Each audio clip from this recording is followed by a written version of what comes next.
নমস্কার বন্ধু, আমি তপন ঘোষ, অ্যাস্ট্রো তপন ঘোষ চ্যানেলে আপনাদের প্রত্যেককে স্বাগত জানাই।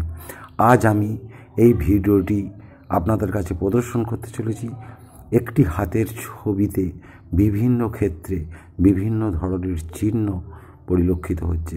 এই চিহ্নগুলির প্রত্যেকটিই শুভ, তবে শুভ তখনই হয় যখন ক্ষেত্রটি শুভ থাকে। তো শুভ চিহ্নগুলো যদি কোনো ব্যক্তির হাতে থাকে, কি শুভ ফল দিয়ে থাকে, সেই বিষয়টি আজ আমি ব্যক্ত করব। ভিডিওটি প্রথম থেকে শেষ পর্যন্ত দেখতে থাকুন। ভিডিওটি যদি ভালো লাগে অবশ্যই লাইক, কমেন্ট, শেয়ার দিয়ে পাশে থাকবেন এবং আমার চ্যানেলটিকে সাবস্ক্রাইব করবেন। আমি এখন ভিডিও নিয়ে বর্ণনা দিচ্ছি। এইটি হলো বৃহস্পতির আঙুল। বৃহস্পতির ক্ষেত্রে যদি এই ধরনের একটি চতুর্ভুজ পরিলক্ষিত হয়, তাহলে এই ব্যক্তিদের নিজের শখের যে বাড়ি, সেই বাড়ি এরা তৈরি করবে এবং এরা খুব ধার্মিক, সৎ, এদের নাম, সম্মান, প্রতিপত্তি সব সময় থাকবে। অর্থের কোনো রূপ এদের অভাব হবে না বৃহস্পতির ক্ষেত্রে যদি এই রূপ চতুর্ভুজ থাকে। পাশের আঙুলটিতে আসুন। এইটি হচ্ছে মধ্যমা, অর্থাৎ শনির আঙুল। শনির ঠিক ক্ষেত্রের উপরেতে যদি ভি চিহ্ন থাকে, তো এই ভি চিহ্ন থাকলে সেই সমস্ত জাতক বা জাতিকার অনুমান করার শক্তি থাকে প্রচুর, অর্থাৎ অগ্রে এরা আন্দাজ করতে পারে। যে কোনো বিষয়ের উপরেতে এরা আন্দাজ করুক, সেই আন্দাজটাই সত্য বলে প্রমাণিত হয়ে যায়। বেশিরভাগ ক্ষেত্রে এইটাই লক্ষ্য করা যায়। অর্থাৎ কোনো একটা ব্যবসাতে টাকা ইনভেস্ট করলে সেখান থেকে মোটা টাকা রিটার্ন পাবে কিনা সেটা অগ্রে এরা আন্দাজ করতে পারে, অর্থাৎ অনুমান ক্ষমতা এদের খুব বেশি থাকে। তো যাই হোক, 3 নম্বর হচ্ছে অনামিকা আঙুল। অনামিকা আঙুলের তৃতীয় পর্বে যদি এইরূপ একটি বৃত্ত দেখা যায়, তো এইরূপ একটি বৃত্ত দেখা গেলে সেটা ভীষণ পরিমাণে শুভ। নাম, যশ, খ্যাতি ভীষণ পরিমাণে এদের থাকবে, তার উপর কোনো রকম অশুভ প্রভাব থাকবে না। আর অর্থের এদের কোনো দিন অভাব ঘটবে না। বিভিন্ন দিক থেকে এদের হাতে অর্থ আসতে থাকবে। 4 নম্বর হচ্ছে কনিষ্ঠ আঙুলের নিম্নে, অর্থাৎ বুধের ক্ষেত্রে ঠিক লম্ব এই ধরনের কিছু রেখা পরিলক্ষিত হলে এদের ব্যবসা চলবে তুঙ্গে। যে ধরনের ব্যবসা করুক না কেন, ব্যবসাতে এরা মার খাবে না। ব্যবসা থেকে এরা দাঁড়িয়ে যাবে এবং বিশাল কিছু উন্নতি করতে পারবে এই ব্যবসার ক্ষেত্র থেকে। আর একটু অপ্রত্যাশিত টাকা পাওয়ার যোগও এদের হাতে থাকে এই রেখাগুলো যদি পরিলক্ষিত হয়। এরপর আমরা আসব এই ক্রস। এই ক্রসটিকে বলা হয় মিস্টিক ক্রস, রহস্যময় ক্রস। এই ক্রসটি অবশ্যই হার্ট লাইন আর টাচ লাইনের মিডলে থাকে, কিন্তু কোনো রেখাকে স্পর্শ করবে না। এমনকি ভাগ্যরেখাকেও স্পর্শ করবে না, হার্ট লাইনটাকেও স্পর্শ করবে না, টাচ লাইনকেও স্পর্শ করবে না। খুব কম পার্সেন্টেজের হাতে এই জিনিসটা দেখা যায়। অনেকেই ভুল করে যে এটা আমার মিস্টিক ক্রস, কিন্তু না, মিস্টিক ক্রস কোনো কাউকে টাচ করবে না। সেটি যদি থাকে তাহলে জাতক খুবই সৌভাগ্যবান। সারা জীবনে তাদের অর্থের কোনো অভাব হবে না। বিভিন্ন মানুষের সাথে সুসম্পর্ক বজায় থাকবে, সুন্দর একটা জীবন তৈরি হবে। অর্থের কোনো রকম যেমন অভাব হবে না, অর্থকে ত্বরান্বিত করতে এদের প্রাপ্তি যোগ ঘটাতে পারে এই রেখাটি। এরপর যেটা আসছি সেটা হচ্ছে এই লাইন, টাচ লাইন বা শিরোরেখা। যদি রেখাটি একদম বৃহস্পতির নিম্ন ক্ষেত্র থেকে মঙ্গলের শেষ প্রান্ত পর্যন্ত চলে যায়, অর্থাৎ দীর্ঘ, লম্বা, এবং যদি কোনো রকম এর উপরেতে অশুভ চিহ্ন না থাকে, কাটাকুটি, জাল চিহ্ন, ব্ল্যাক স্পট, তিল এসব যদি না থাকে, তাহলে সেই ধরনের জাতকদের বিশ্লেষণ করার ক্ষমতা থাকে অতিরিক্ত। আসলে এদের ব্রেন হয় তুখোর, তীব্র ব্রেনের অধিকারী।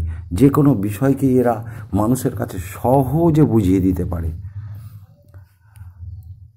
এরপরে যেটা আসছি সেটা হচ্ছে লাইফ লাইন।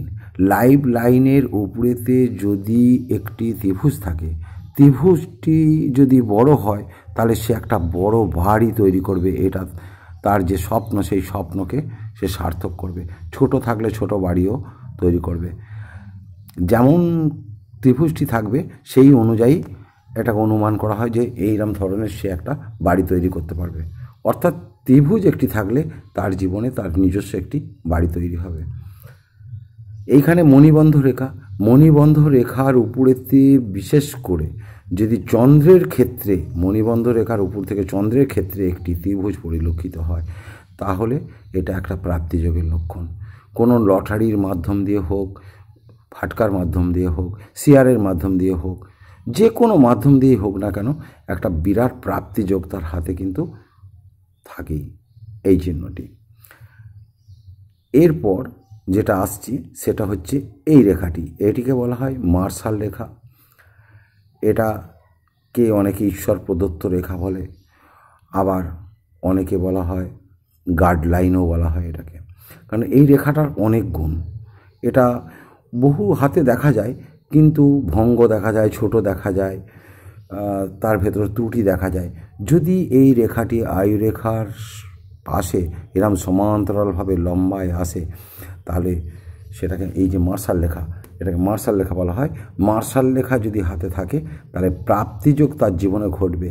আবার প্রাপ্তিযোগের ত্বরান্বিত করতে পারে যদি এই মার্শাল রেখার উপরেতে যদি একটি চতুর্ভুজ, যে কোনো দিকে একটি চতুর্ভুজ থাকে, তাহলে প্রাপ্তিযোগকে ত্বরান্বিত করবে। খুব টাকা পাওয়ার বিষয়টা দীর্ঘ সময় থাকতে হবে না, ঘন ঘনই কোনো না কোনো ক্ষেত্র থেকে টাকা পাবে। লটারি যোগ এদের হাতে ভীষণ পরিমাণেতে থাকে। আবার এই রেখাটি যদি এই আয়ু রেখার উপরেতে যদি কোনো ধরনের ডিস্টার্ব থাকে, কোনো ফাঁড়া থাকে, অ্যাক্সিডেন্ট থাকে, এরম থাকে, তো সেই ধরনের যদি কোনো রকম থাকে, পাশে যদি এরম সুস্থ মার্শাল রেখা থাকে, তাহলে সেটাকেও কিন্তু রক্ষা করার ক্ষমতা কিন্তু এই মার্শাল রেখাটা রাখে। এরপর আসছি আমরা রাহুর ক্ষেত্র। এই রাহুর ক্ষেত্রে যদি একটি সুন্দর ক্রস থাকে, সেটাও কিন্তু আনএক্সপেক্টেড গেইন ইন লাইফ, জীবনে একটা অপ্রত্যাশিত পাওনা যোগকে ইন্ডিকেট করে। কোনো না কোনো ক্ষেত্র থেকে এরা অর্থ পেতে পারে।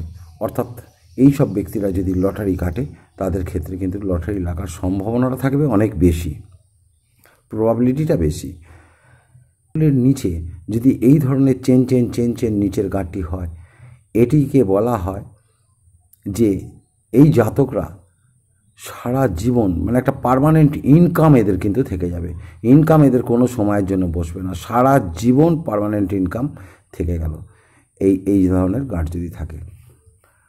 আর শুক্রের ক্ষেত্রে এই ধরনের লম্ব রেখা যদি হাতে কিছু দেখা যায়, তাহলে সেটাও একটা প্রাপ্তিযোগকে ত্বরান্বিত করে এবং ইনফ্লুয়েন্স লাইনের সাথে এগুলো কাজ করে। সমাজে বিশেষ কিছু মানুষ থাকে, যেসব মানুষগুলোর সাথে ভালো মানুষ, তাদের সাথে এদের ভালো যোগাযোগ থাকে। তো বন্ধু, আজকে এই ভিডিওটাতে যে আমি যতগুলো চিহ্ন হাতে দেখিয়েছি, সেই চিহ্নগুলো সবই শুভ চিহ্ন, এবং এর শুভ ফল পেতে গেলে সেই ক্ষেত্রটি অবশ্যই শুভ থাকতে হবে। আর একটি কথা, এতগুলো চিহ্ন তো একটি মানুষের হাতে থাকা সম্ভব নয়। যদি কোনো মানুষের হাতে একটির বেশি, 2টি 3টি এই ধরনের যদি চিহ্ন থাকে, তাহলে তারা মোটামুটি ভালো ধরনের একটা ফল পাবে। আর তাছাড়াও এগুলো সেভারেল জিনিস, সবটাই তো প্রাপ্তিযোগের বিষয় থাকছে না। তো 3-4টি যদি হাতে পরিলক্ষিত হয়, তাহলে তার জীবন সুখময় হবে। ধন্যবাদ। এইটুকুই ছিল আমার ভিডিও ভালো লাগলে অবশ্যই লাইক, কমেন্ট, শেয়ার করবেন এবং চ্যানেলটাকে সাবস্ক্রাইব করে পাশে থাকবেন।